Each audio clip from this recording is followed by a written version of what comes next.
oduu teenya jalqabaatiin waraanni Eertiraa lakkoofsaan guddaa ta'an gara daangaa Itoophiyaatti socho'aa jiraachuun dhaga'ame. Yeroo ammaa atakaaroo hamaa keessatti kan argaman Eertiraa fi Itoophiyaan waraanaan walitti deemuu akka jalqaban gabaasaaleen mul'isan. Gabaasa bal'aa dhageessu.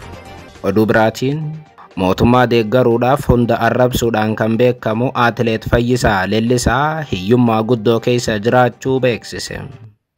Atileet Fayyisaa Leellisaa barreeffama hiyyummaa isaa ibsu erga miidiyaa hawaasummaa isaa gubbaatti maxxansee booda sodaatee feesbuukii gubbaa kaaseera.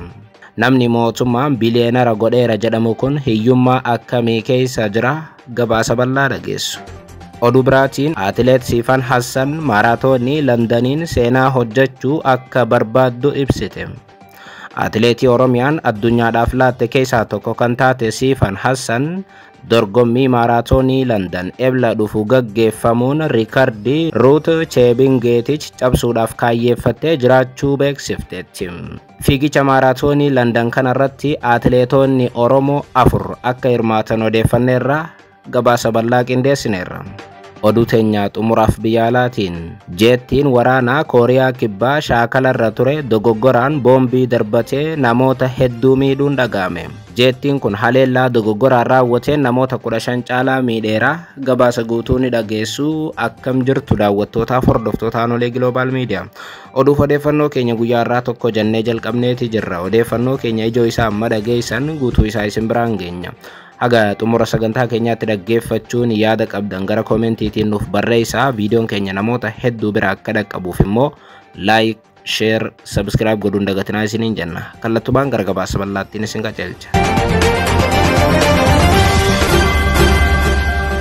Oduu teenya jalqabaatiin mootummaa deeggaruudhaaf hunda arrabsuudhaan kan beekamu Atileet Fayyisaa Leellisaa hiyyummaa guddoo keessa jiraachuu beeksise. Atileet Fayyisaa Leellisaa barreeffama hiyyummaa isaa ibsu erga miidiyaa hawaasummaa isaa gubbaatti maxxansee booda sodaatee feesbuukii gubbaa kaaseera. Mootummaan shanee balleessaa hin jiru, akka shanee balleessinuuf immoo qawwees nutti laachaa hin jiru jechuun Oromiyaa dirree waraanaa godhuudhaaf waamicha gochaa kan ture Fayyisaa Leellisaa guyyaa guyyaa waan haarawaa fiduu itti fufeera. Waggoota 4 darbee mootummaa deeggaruuf jecha hunda arrabsuu fi ajjeesuuf dhaadataa kan ture Atileet Fayyisaa Leellisaa eda immoo faallaa isaa mootummaa deeggaruuf jecha osoo nama arrabsuudhaaf jaruu iccitii jabaa tokko baaseera. Itoophiyaan seenaa keessatti takka akka ammaatti badhaatee hin beektu. Ammatti hiyyeessi Itoophiyaa keessa hin jiru jechuudhaan yeroo mootummaan isaa dubbachaa jirutti Atileet Fayyisaa Leellisaa hundi keenya hiyyummaan duwida nu kutteetti jechuun barreesse. Barreeffamni kunis sababa malee miti. Atileet Fayyisaa Leellisaa nama wa'ii kan TikTok gubbaatti viidiyoo waraabee ajajaa waraana Itoophiyaa Fiild Maarshaal Biraanuu Juulaa qeequ tokkoof deebii kennuu barbaade iccitii kanas baase. Namni viidiyoo waraabee TikTok gubbaa kaa'e kun akkana jedhama. Fiild Maarshaal Biraanuu Juulaa tibbana haasawa godheen Itoophiyaan hulaa galaanaa argachuun waan hafuu miti. Tarii turuu mala garuu karuma fedheen Itoophiyaan hulaa galaanaa ni argatti jechuun dubbatee ture. Erga jedhee booda dhuguma Fiild Maarshaal Biraanuu Juulaa hulaa galaanaa dhaqqabuun mana jimaa irraa bitatan yookaan bakka durboonni jiran dhaquu sitti fakkaate jechuun namni Fiild Maarshaal Biraanuu Juulaa qeeqaa ture kun Fiild Maarshaal ni gaafatama. Akka viidiyoo sanarraa mul'atutti namni Fiild Maarshaal Biraanuu Juulaa qeequ sunis yaadaan mormuu caalaa ajajaa waraana Itoophiyaa osoo arrabsuu mul'ateera. Atileet Fayyisaa Leellisaa nama viidiyoo waraabee Fiild Maarshaal arrabsaa ture kanaaf deebii yoo kennu akkas jechuun barreesse. Daaraan callifteetuma baannanti jechuun eegale. Namitti dhuufuun kun bara Dr. Abiy aangootti ol ba'u hoteela Ilillii International keessa mootummaatu naaf kaffala jedhee erga buuk godhee ji'a 2 ol jiraateen booda herregni hoteelichaa qarshii 200 itti dhufnaan waan kaffalu dhabee dura biltsiginnaatu naaf kaffala jedhee faarsaa ture. Biltsiginnaan ammoo baay'ee araadiyyee waan taateef qarshii isii baasuu hin barbaaddu. Biltsiginnaa irraa akka barbaadu waan dhabeef amma kuseen kun arrabsuutti gadi teesse jechuun deebisaa kennuuf yaale Fayyisaa Leellisaa. Atileet Fayyisaan itti dabaluudhaanis dhugaa dubbachuuf Fiild Maarshaal Biraanuu Juulaa hoogganaa waraanaa biyyaati malee hoogganaa siyaasaatii miti jechuun barreesse.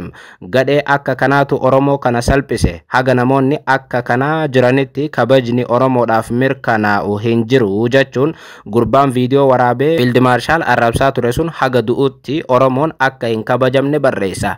Fayyisaa Leellisaa.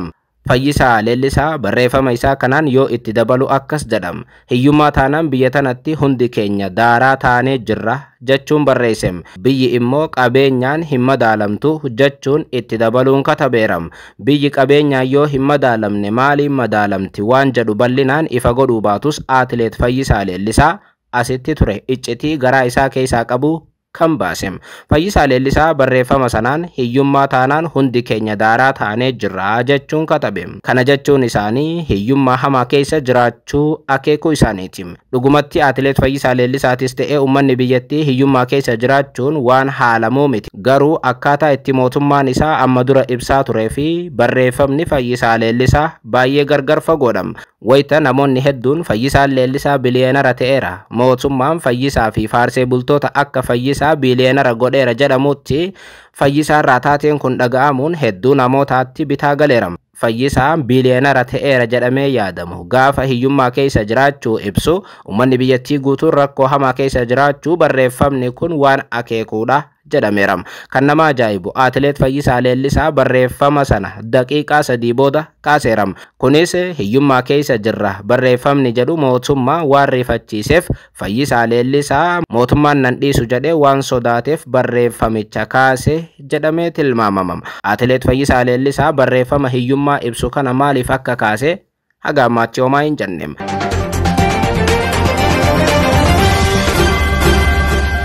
Oduu itti aanuun waraanni Eertiraa lakkoofsaan guddaa ta'an gara daangaa Itoophiyaatti socho'aa jiraachuun dhaga'ame.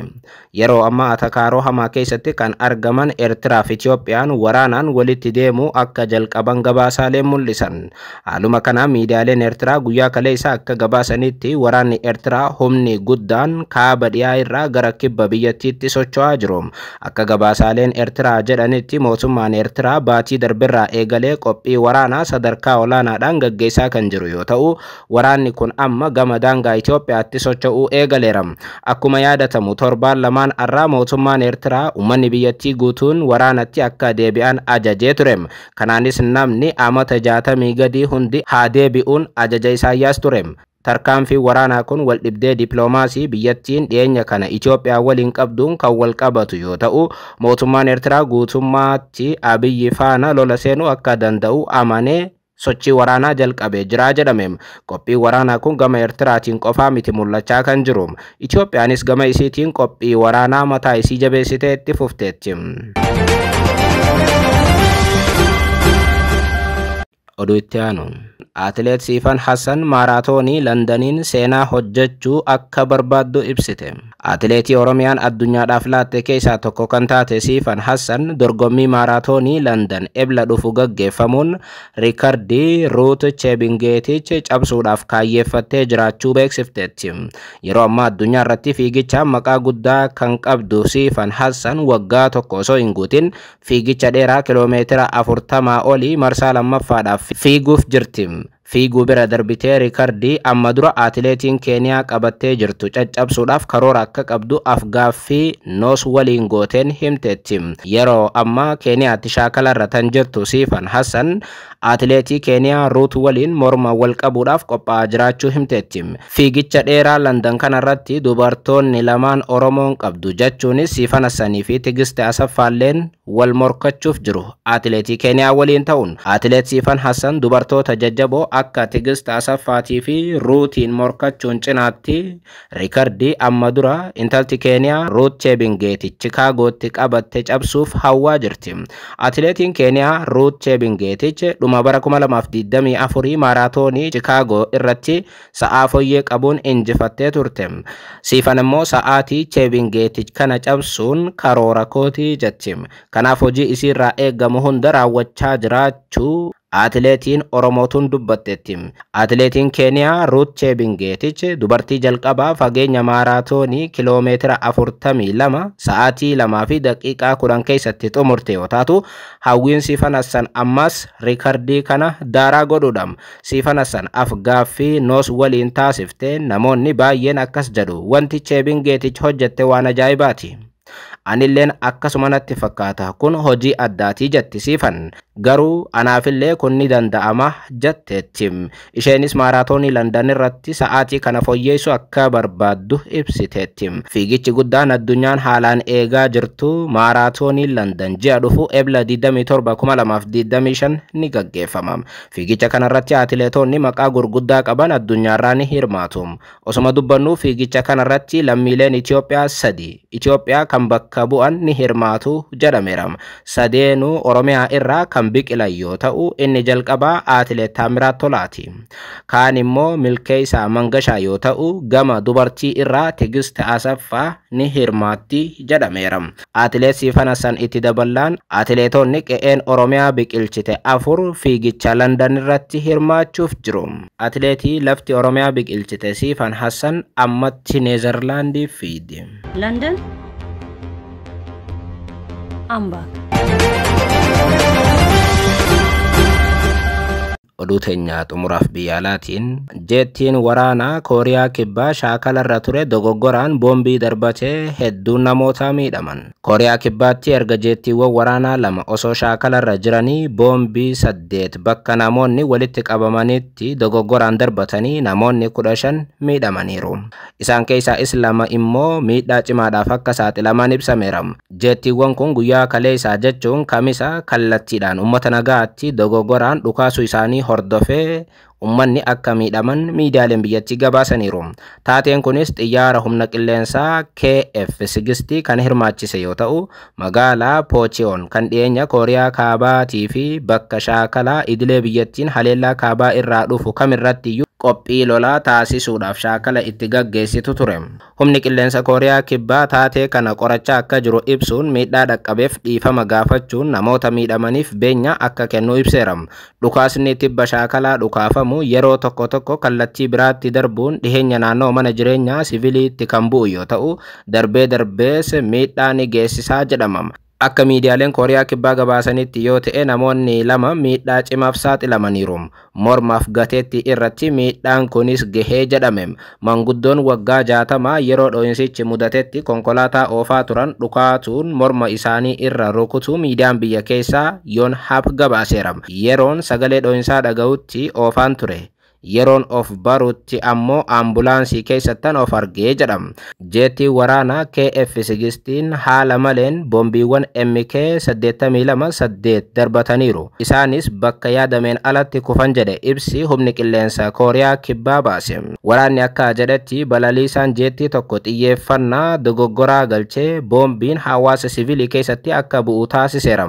Jeettiin lammaffaan ammoo maaliif boombii isaa akka darbate haga ammaatti mirkanoofne kan jedhe waraanichi shaakalli dhukaasaa kallattiidhaan raawwatamu hundi akka addaan citee ibseera. Sababa taatee kanaatiin gamoo mana amantaa tokkoo fi manneen jireenyaas miidhamaniiru. Suuraalee miidiyaalee biyyattiitiin maxxanfaman akka mul'isanitti foddaan gamoo tokko cabuu fi foddaan bataskaanichaa miidhameera. Jiraataan naannoo sanaa tokko Yonhapitti akka himetti yeroo dho'insi mudatutti mana keessa taa'uun televiziyoonii ilaalaa kan ture yoo ta'u, dho'insi akka balaqqeetti dhaga'ame kunis mana raasee ture. Daareektarri jiddugala kunuunsa lammiilee manguddoo naannichatti argamu akka jedhanitti foddaan gamoo caccabuu fi barsiisaan isaan tokko miidhaa irra ga'eef mana yaalaatti geeffameera. Manguddoota keessaa kan miidhaman kan hin jirre yoo ta'u, baay'ee sababii sodaataniif akka hunda isaanii gara mana isaaniitti erginuuf nu gaafatanii jedhan. Haleellaan qilleensaa dogoggoraan raawwatamu kun Kooriyaadhaatti kan jalqabameeti. Yeroo gaarii.